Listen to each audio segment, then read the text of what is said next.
हज़रत सुल्तान बाहू रहमतुल्लाह अलैह फरमांदे ने कि बचपन दे विच एक दिन मैं सड़क के किनारे खड़ा सी ते एक नूरानी चेहरे वाला एक खूबसूरत बुजुर्ग जिन्हों अल्लाह ताला ने ऐसा नूर पैदा किया होया सी कि घोड़े दे उत्ते तशरीफ ले आए। मेरा हाथ फड़ के उन्होंने अपने पिछे बिठा लिया ते मैं डरदे कंबदे जनाब उन्होंने पूछा कि तुसी कौन हो। अरशाद फरमाया कि मैं हजरत अली बिन अबी तालिब रहमतुल्लाह अलैह हां। ते मैं फिर कुछ अर्ज की कि मैनू कित्थे ले जा रहे हो। तुसी फरमाया प्यारे आका हजरत मुस्तफा सल्लल्लाहु अलैहि वसल्लम दे हुक्म से यानी कि हुक्म दे नाल तुहानू उन्हां दी बारगाह दे विच ले जा रहे हैं।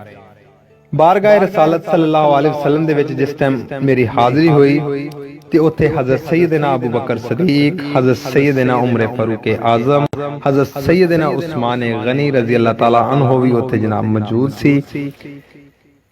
जिस टाइम जनाब ये पहुंचे ते सुल्तान बाहू के फरमांदे ने कि मैनू देखदे नाल ही नबियां दे सुल्तान रहमतुल लिल आलमीन सल्लल्लाहु तआला अलैहि वसल्लम ने अपने दोने दस्ते मुबारक मेरे तरफ जनाब कीते ते अरशाद फरमाया कि मेरा हाथ फड़ लो। फिर अपने दस्ते अकदस दे नाल जनाब यानी कि अपने हत्थां दे विच हथ लैके बैत लई ते फिर मैनू कलमे दी तलकीन फरमाई। हज़रत सुल्तान बाहू रहमतुल्लाह अलैह फरमांदे ने कि जिस टाइम मैं कलमा पढ़िया ते मेरे जेड़े दर्ज मकामात सीगे उन्हां दा यानी कि हिजाब सी जेड़ी मेरी अखां दे अगे पर्दा सी वो सारा एक बारी हट गया। उस तो बाद हजरत सैयदना अबू बकर सदीक रजी अल्लाह ताला अन्हु ने जनाब मेरी तरफ तवज्जो की ते उन्हां दी तवज्जो दे नाल जेड़ी यानी कि मेरे अंदर जो सच्चाई ते पकीज़गी यानी कि मेरे अंदर जेड़ी ना पैदा हो गई। तवज्जो फरमान तो बाद हजरत सैयदना अबू बकर रजी अल्लाह ताला अन्हु उस मजलिस दे विचों चले गए ते फिर हजरत सैयदना उमर फारूक आजम रजी अल्लाह ताला अन्हु ने मेरी जनाब जेड़ी ना तरफ जेड़ी ना मेरे अल तवज्जो कीती ते जिन्हां उस तवज्जो दी वजह दे विच मेरे अंदर ऐसा एक नूर पैदा हो गया कि मैनू फिक्र मदीना पैदा हो गया मेरे अंदर, यानी कि इतनी फिक्र मेरे अंदर होगी कि मैनू मदीना दी जेड़ी ना फिक्र होने लग गई।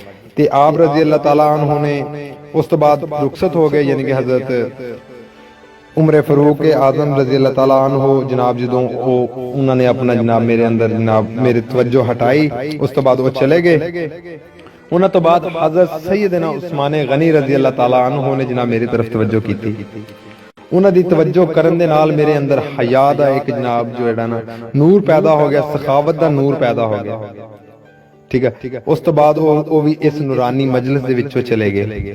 उस तो बाद हजरत सैयदना अली मुर्तजा रजी अल्लाह ताला अन्हु ने जनाब मेरी तरफ जेड़ी तवज्जो की उन्हां दे नाल मेरे जिस्म दे विच इलम शजावत ते जनाब जेड़ा ना एक जेड़ी नूर दी जेड़ी ना इलम दी नूर सीगा वो मेरे अंदर जनाब ना कुट-कुट के भरया गया। फिर उस तो बाद प्यारे आका हजरत मोहम्मद मुस्तफा सल्लल्लाहु अलैहि वसल्लम ने मेरा हाथ फड़िया ते खतून जन्नत हजरत सैयदना फातिमा ज़हरा रजी अल्लाह ताला अन्हु दे कोल लै गए। ते जिस टाइम उन्हां दे कोल लै गए ते आप रजी अल्लाह ताला अन्हु ने जनाब मेरी तरफ तवज्जो फरमाई ते मैनू अल्फाज दोहराए कि तुसी अज तो बाद मेरे बेटे हो यानी कि मेरे फरजांद हो। उस तो बाद मैं हुसैन हजरत जनाब इमाम हुसैन दे जनाब उन्हां दे कदम शरीफ दा बोसा लिया, उन्हां दी गुलामी दा पट्टा अपने गल दे विच पा लिया। फिर उस तो बाद हजूर नबी करीम सल्लल्लाहु अलैहि वसल्लम ने पीर दस्तगीर हजरत गौसले आजम सरकार शेख अब्दुल कादिर जिलानी रहमतुल्लाह अलैह दे जनाब मैनू जाके सपोर्ट कर दिता यानी कि उन्हां दे हवाले कर दिता ते हजूर गौसले आजम रहमतुल्लाह अलैह ने मैनू मखलूक खुदा दी रहनुमाई दा हुक्म दिता कि मखलूक दी रहनुमाई कर यानी कि जेड़ी दुनिया दी रहनुमाई कर। ते हजरत सुल्तान बाहू रहमतुल्लाह अलैह फरमांदे ने कि ये मैं जो कुछ वेख्या अपनी सारी अखां दे नाल वेख्या यानी कि अपने सामने अखे वेखे, कोई ख्वाब नहीं सी, मेरी अखां दे सामने सीगा। ते उम्मीद करदा है कि तुहानू वीडियो दे विचों जनाब बहुत कुछ हासिल होया होएगा ते तुहानू बड़ी मालूमात भी चंगी लगी होएगी। ते जिन्हां दोस्तां नू मालूमात चंगी लगी उन्हां नाल गुजारिश है कि वीडियो नू लाइक करो ते ज़्यादा तो ज़्यादा शेयर करो ताकि मालूमात दूजे लोगों तक भी पहुंच सके।